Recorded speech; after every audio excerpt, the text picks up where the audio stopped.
Bonjour, bienvenue à cette sixième capsule sur la parentalité responsable et le développement de l'enfant. Aujourd'hui, nous allons parler de l'actualisation de l'enfant. Je suis très redevable du travail de François Duménil, psychologue, et de ses écrits sur le développement de l'enfant et la parentalité responsable. Et c'est en grande partie sur ces travaux que je vais me baser aujourd'hui pour vous présenter cet aspect très important du développement de l'être humain, du développement du soi. Un avertissement, pour commencer, cette capsule précède deux autres capsules qui vont parler de l'encadrement de l'enfant. Cependant, il est toujours très important de garder en tête qu'il faut toujours rendre estimable l'enfant avant de l'estimer. Autrement dit, qu'il faut toujours investir, récompenser ce qui est méritoire. C'est pas parce qu'un enfant a envie d'être bon qu'il l'est nécessairement. C'est pas parce qu'un enfant a envie d'être bien vu qu'il l'est nécessairement ou qu'il a un comportement qui est valable ou qui est vivable. Il ne faut pas faire l'erreur de lui transmettre ou de lui donner l'impression qu'il est bon alors qu'il ne le mérite pas, alors qu'il n'a pas fait les efforts pour. Et pour en arriver là, l'encadrement de ses comportements, de son impulsivité, de son humeur, etc. sont absolument nécessaires. Alors, petit rappel pour commencer. La position de l'enfant, c'est qu'il est en besoin d'être investi, c'est qu'il a une poussée à devenir quelqu'un, à se réaliser, à pouvoir affirmer, mettre au jour, mettre au monde ses potentiels et à pouvoir sentir qu'il existe au plan psychologique. La position du parent, c'est de pouvoir se décentrer de ses besoins, de ses préférences immédiates et être totalement, ou en tout cas le plus possible, disponible à ce que vit l'enfant, à sa réalité, afin de pouvoir le guider, l'encourager, le mener à être la meilleure personne possible. C'est ce qu'on a vu dans les premières capsules jusque-là. De quoi parle-t-on quand on parle d'actualisation de l'enfant? Je vais vous lire, parce que je trouve que c'est très bien écrit, la définition que François Duménil lui-même fait dans son livre, que je représente à nouveau, Parents responsables, enfants équilibrés, qui parle, donc qui est l'introduction au chapitre qui consacre aux conditions de l'actualisation. L'actualisation est un processus par lequel une personne se construit intérieurement à partir de ses réalisations. C'est la matière première de l'identité, du sentiment d'être quelqu'un. Elle s'appuie d'abord sur les accomplissements de l'enfant que le regard parental est destiné à reconnaître. Le parent a ainsi pour tâche de révéler à l'enfant ce qu'il est, mais cela ne suffit pas. Il doit aussi déterminer, guider l'enfant, à l'aider à se réaliser. Cette double responsabilité, regarder et déterminer, est nécessaire pour contribuer à l'actualisation de l'enfant. Au travers de cette définition, de l'actualisation de l'enfant, on voit que fondamentalement, ce qu'on va faire au travers de ce processus-là, c'est de permettre le développement de l'identité, savoir qui on est, de la confiance, savoir ce qu'on est capable de faire, et de ses affinités, ce qu'on aime faire, ce envers quoi on a une attirance, ce envers quoi on a un potentiel, on peut réaliser quelque chose de valable, de bon, etc. L'actualisation de l'enfant se fait au travers de toutes les activités qu'il va vivre dans son quotidien. Ça peut être des activités de loisirs, ça peut être au travers du jeu, ça peut être dans les activités scolaires, ça peut être dans les tâches qu'il accomplit, ça peut être quand il regarde ou quand il découvre des nouvelles choses, en lecture, en exploration, etc. Dans toutes ces situations-là, il y a un potentiel d'actualisation, pourvu que le parent soit présent, qu'il y ait un regard significatif qui soit posé sur lui et, comme je l'ai dit précédemment, que le parent puisse investir et déterminer l'expérience, ce que va faire l'enfant dans ce moment-là. Comment le parent peut optimiser, faire en sorte que ce processus d'actualisation-là se réalise le mieux et le plus possible chez son enfant? Quelle position il doit adopter? Comme j'en ai parlé au chapitre 4, la position du parent nécessite qu'il se distancie de lui-même pour pouvoir être présent à ce que vit l'enfant et pour pouvoir l'investir.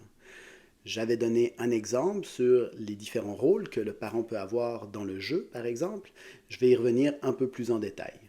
Donc, dans l'activité avec l'enfant, le parent va d'abord devoir être présent à ce que vit l'enfant, à sentir où il en est, à quel point il aime moins ça, à quel point il est stimulé, à quel point c'est quelque chose qui est significatif ou non pour lui, à quel point il fait des efforts, il est mobilisé, il comprend ce qui est en train de se passer.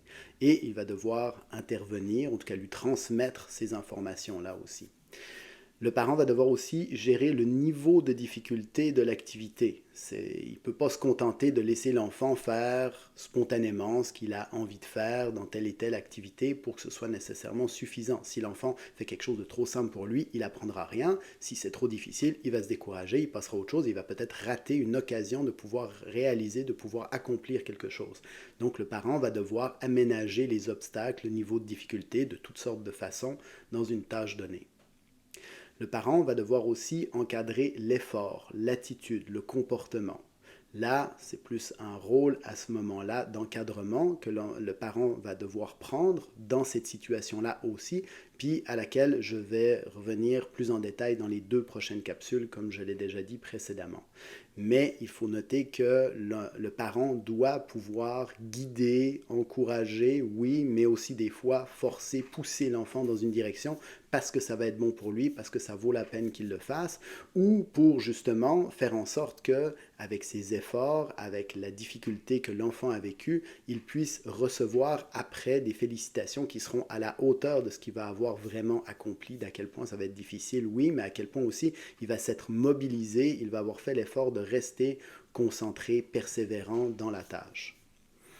Évidemment, l'autre, c'est d'enseigner, de pouvoir corriger, de pouvoir transmettre des connaissances, des compétences à l'enfant, que ce soit dans un sport, une activité scolaire, que ce soit par rapport à des connaissances en général. Le parent va servir de professeur, va servir d'entraîneur dans toutes ces activités-là pour, au meilleur évidemment de ses capacités, pouvoir transmettre des connaissances plus directement à l'enfant. Donc ces 4 rôles qu'on pourrait résumer comme étant le spectateur, celui qui regarde, comme étant l'adversaire, celui qui gère le niveau de difficulté, comme étant l'arbitre, celui qui encadre, qui met des limites, qui garde concentré et mobilisé l'enfant, et comme celui d'entraîneur, celui qui transmet des compétences, celui qui transmet des connaissances à l'enfant. Ces 4 rôles-là sont essentiels pour permettre le processus d'actualisation de l'enfant, et c'est grâce à ces 4 rôles-là que le parent va permettre à son enfant petit à petit de s'accomplir, de se réaliser, et à partir de ces réalisations-là, d'intégrer et de construire son soi, son identité, d'avoir ce sentiment-là d'être quelqu'un, d'aimer, d'être capable de faire quelque chose, et de sentir qu'il a les potentiels, les ressources en lui pour pouvoir accomplir quelque chose de valable dans son monde, dans son univers. Dans la capsule numéro 4, j'avais pris l'exemple d'un sport qu'on ferait avec l'enfant. Ici, on peut prendre un autre exemple, plus simple, qui apparaît plus banal, mais qui peut être tout aussi significatif, qui est celui du dessin. L'enfant s'installe, veut dessiner, peindre. À ce moment-là, le parent va se placer et va regarder ce que l'enfant a envie de faire. Il va regarder ce que l'enfant spontanément va vouloir accomplir comme dessin.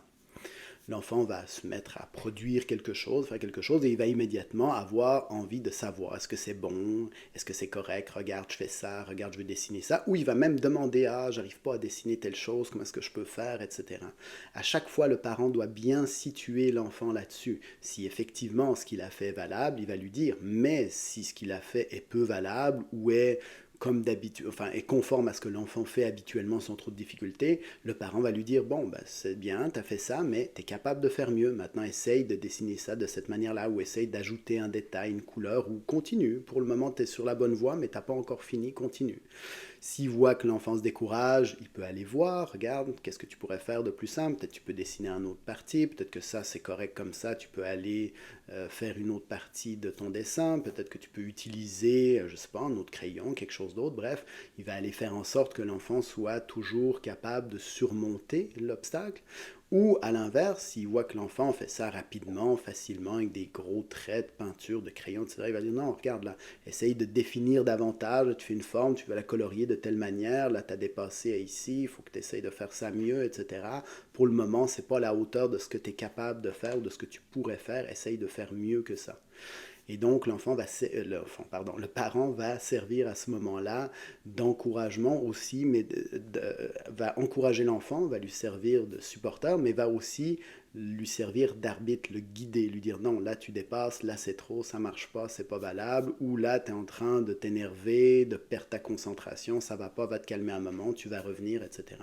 Et même si le parent voit que ça peut être une activité qui a encore une fois un haut potentiel pour l'enfant, qui est importante pour lui, il peut lui dire bon regarde, tu avais commencé ton dessin, là tu t'es calmé, viens, on va aller finir le dessin, on va aller faire ça ensemble.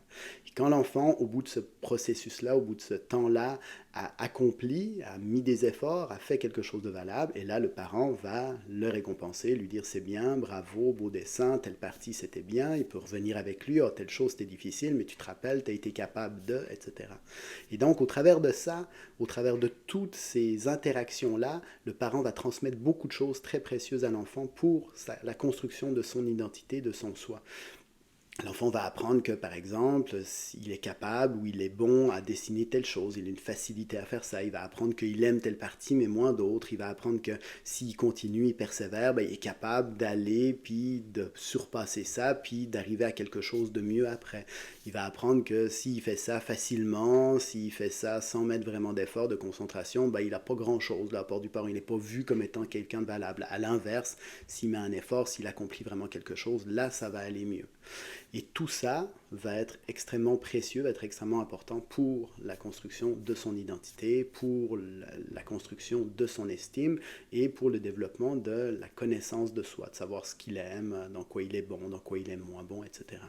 Et on pourrait reprendre cet exemple-là avec toutes les autres activités que peut faire l'enfant et on peut aussi voir facilement que ce sont toutes des aptitudes qui sont très nécessaires, qui sont utiles à l'âge adulte pour accomplir toutes sortes de choses. Et donc, c'est au travers de tous ces moments-là de l'enfance que se bâtissent ces grandes aptitudes-là qu'on appelle la confiance en soi, par exemple. 2 points pour finir. Premièrement, pour le parent lui-même, la réalisation, l'accomplissement, le développement de son enfant, comme je l'ai déjà dit, est une source importante de réalisation personnelle. Faire en sorte que son enfant se développe bien, faire en sorte qu'il développe ses potentiels, faire en sorte qu'il devienne de plus en plus équilibré, qu'il soit capable de plus en plus de se gérer, d'accomplir des choses, d'être bien avec lui-même et avec les autres, est une source d'actualisation, donc de réalisation personnelle pour le parent qui est très très très importante. C'est un peu comme être professionnel, c'est passer du statut d'apprenti étudiant à celui de professionnel, on est expert dans un domaine, dans une matière, et après ça, on pourrait dire que être professeur, par exemple, être enseignant, c'est de transmettre cette expertise-là à d'autres apprentis qui vont se développer, et on va avoir personnellement la satisfaction d'avoir contribué à ce développement-là, et c'est une source d'accomplissement personnel qui est aussi importante. Par contre, le parent ne peut pas avoir de préférence par rapport à ce que va accomplir ou comment va se réaliser son enfant, dans quoi il va se réaliser. Le parent ne peut pas se dire qu'il veut favoriser que l'enfant se réalise dans ce domaine plutôt que dans l'autre. Il doit toujours investir ce qui est le mieux pour son enfant. Donc si son enfant a plus des goûts artistiques que sportifs, si son enfant a plus l'envie ou le potentiel des affinités avec tel type d'activité, tel type de réalisation personnelle, le parent doit l'accompagner là-dedans. S'il essaie de lui imposer ses préférences, de l'aiguiller, etc., vers quelque chose pour ses raisons personnelles, c'est toujours un piège potentiel et ça va toujours être au détriment de l'enfant. Deuxième point important, l'école en tant que telle n'est pas un endroit d'éducation des enfants. L'école va transmettre beaucoup de connaissances, va transmettre aussi certaines compétences, va pouvoir jusqu'à un certain point enseigner ou, disons, permettre aussi à l'enfant d'apprendre à fonctionner dans un environnement plus structuré, plus institutionnel, comme dans une école. Mais l'enfant, arrivant à l'école, doit déjà être capable de se concentrer suffisamment, doit déjà être avec l'esprit suffisamment ouvert, doit déjà être capable d'avoir un certain niveau de fonctionnement, donc de contenir son impulsivité naturelle pour pouvoir fonctionner, pour pouvoir profiter de ce qu'il va recevoir à l'école. Et donc l'erreur de dire que, bon, avant l'école, on laisse jouer les enfants complètement, faire ce qu'ils veulent, de toute façon après ils vont devoir beaucoup étudier, ça va être difficile, difficile, puis c'est là qu'ils vont apprendre tout ça, est complètement fausse. Il faut vraiment que dès que c'est possible, dès que l'enfant commence à pouvoir accomplir, à pouvoir réaliser des choses, on soit là pour l'encadrer, l'encourager, le former progressivement, être capable de faire ça pour qu'il puisse profiter au mieux de ce qui va lui être montré, enseigné à l'école. L'école n'a pas les moyens, avec des classes de 20 et plus d'élèves, et d'une certaine façon, on n'a pas non plus les connaissances pour éduquer un enfant. Donc l'enfant doit être disponible, doit être capable de profiter de ce qui lui est donné, de toutes les connaissances, de toutes les demandes qui lui sont faites à l'école. Et s'il y a des problèmes, c'est d'abord et avant tout à la maison, avec l'encadrement, l'investissement des parents qu'il faut les résoudre, plutôt qu'attendre que l'école s'en charge d'une manière dont elle ne sera en général pas capable de faire. Voilà pour cette capsule sur l'actualisation de l'enfant. Questions, commentaires, suggestions sont les bienvenus, comme d'habitude. Je suis Lucien, j'espère que ça vous a intéressé et j'espère que vous allez écouter les 2 prochaines capsules sur l'encadrement des enfants. Au revoir, à la prochaine.